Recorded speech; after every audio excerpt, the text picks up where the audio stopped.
শিবির নিষিদ্ধের প্রজ্ঞাপন কিছুক্ষণের মধ্যে বললেন আইনমন্ত্রী। সব হত্যাকাণ্ডের বিচার চেয়ে রাস্তায় নামলেন সংস্কৃতি কর্মীরাও। যে কারণে ছেড়ে দেওয়া হলো 6 সমন্বয়ককে। বাংলাদেশের গুলি ব্যবহারের যে দৃশ্য আমরা দেখেছি তার নিন্দা জানিয়েছি জাতিসংঘ মহাসচিবের মুখপাত্র। সর্বশেষ আরও জানিয়ে দিচ্ছি, ইসরায়েলে সরাসরি হামলার নির্দেশ দিলেন খামেনি। এতক্ষণ শুনছিলেন সংবাদ শিরোনাম, এবার বিস্তারিত। তার আগে বন্ধুরা, আপনারা কে কোন জেলা থেকে দেখছেন অবশ্যই কমেন্ট করে জানাবেন। নিত্য নতুন দেশি বিদেশি সংবাদ পেতে অবশ্যই আমাদের চ্যানেলটির সাথেই থাকবেন। এখন থাকছে বিস্তারিত। জামায়াত ইসলামী ছাত্র শিবিরও তাদের সব অঙ্গ সংগঠন নিষিদ্ধ করে কিছুক্ষণের মধ্যেই প্রজ্ঞাপন প্রকাশ হবে বলে জানিয়েছে আইন বিচার ও সংসদ বিষয়ক মন্ত্রী আনিসুল হক।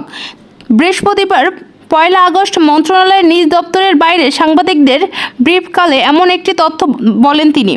মন্ত্রী বলেন, গত পরশু 14 দলের সভায় হয়েছিল। সেখানে সিদ্ধান্ত নেওয়া হয়েছে যে জামায়াত ইসলামীকে রাজনৈতিকভাবে নিষিদ্ধ করা হবে।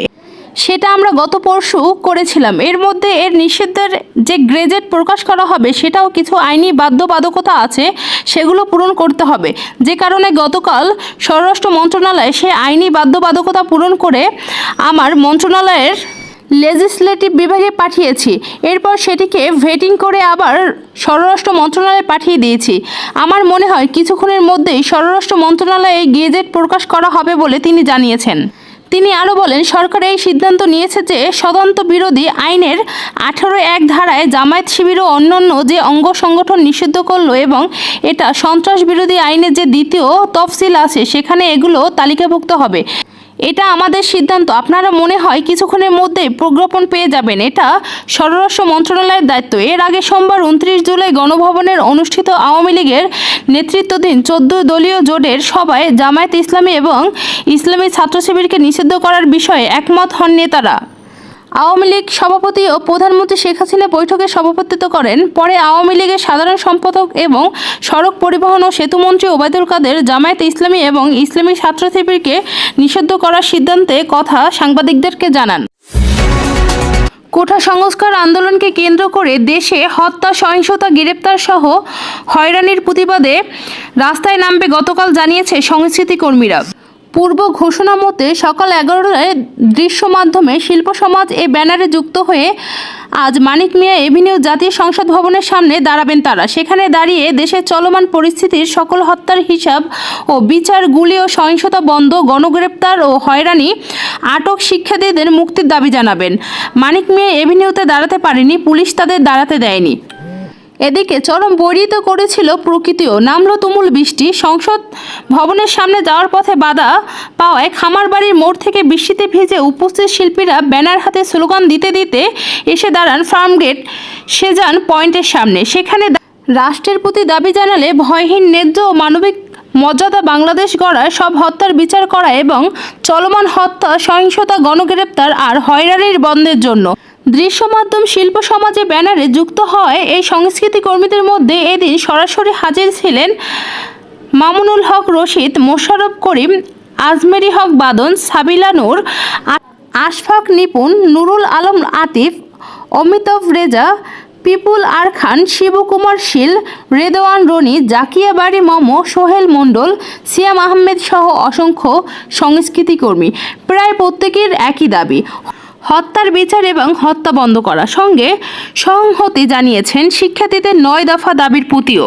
শিল্পীরা বলেন যে ন্যায্যতা, সমতা ও মানবিক মর্যাদার অঙ্গীকার নিয়ে মহান মুক্তিযুদ্ধের মাধ্যমে ঘটেছিল স্বাধীন বাংলাদেশের অভ্যুদয়, সেই বাংলাদেশের নাগরিক হিসাবে নিরাপত্তা ও ন্যায় বিচার আমাদের সাংবিধানিক অধিকার। সেই অধিকার নিয়ে আমরা রাজপথে দাঁড়ানোর প্রয়োজন মনে করছি।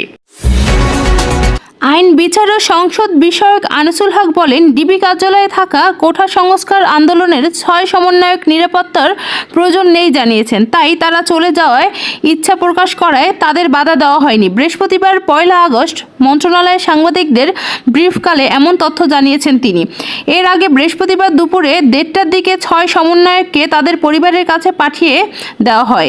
এই 6 সমন্বয়ক হলেন মোহাম্মদ নাহিদ ইসলাম, মোহাম্মদ শারজিক আলম, হাসানাত আবদুল্লাহ, মোহাম্মদ আবু বাকের মজুমদার, আসিফ মাহমুদ ও নুসরাত তাবাসসুম। এর আগে গত শুক্রবার ও শনিবার ২৬ ও ২৭ জুলাই কোঠা সংস্কার আন্দোলনের ৬ সমন্বয়কে ডিবি হেফাজতে নেওয়া হয়। পরে রোববার ২৮ জুলাই রাতে ডিবি হেফাজত থেকে কর্মসূচি প্রত্যাহারের ঘোষণা দেন ৬ সমন্বয়ক। বিষয়টি নিয়ে শুরু হয় আলোচনা সমালোচনা। এরপরে তাদের মুক্তির বিষয়ে রিট করা হয় আদালতে। বাংলাদেশে গুলি ব্যবহারের যে দৃশ্য জাতিসংঘ দেখেছে তা নিন্দা করে বলে জানিয়েছেন জাতিসংঘের মহাসচিবের মুখপাত্র স্টেফেন ডুজারিক। তিনি বলেন, বাংলাদেশ সহ বিশ্বের যে কোনো দেশে মানুষের শান্তিপূর্ণ সমাবেশ এবং সাংবাদিকদের স্বাধীনভাবে কাজ করার অধিকার সরকারের রক্ষা করতে হবে। গতকাল বুধবার রাষ্ট্রের নিউ ইয়র্কে জাতিসংঘের সদর দপ্তরের নিয়মিত ব্রিফিংয়ে স্টেফেন ডুজারিক এসব কথা বলেন। ব্রিফিংয়ের শুরুর দিকে বাংলাদেশের পরিস্থিতি নিয়ে একটি বিবৃতি পড়ে শোনায় জাতিসংঘের মহাসচিব মুখপাত্র স্টেফেন ডুজারিক। বিবৃতিতে বলা হয়, রাজনৈতিক পরিস্থিতি ও সহিংসতার মধ্যেও বিষয়টি সবাইকে মনে করিয়ে দেওয়া জরুরি। বাংলাদেশের মানবিক সংকট চলছে।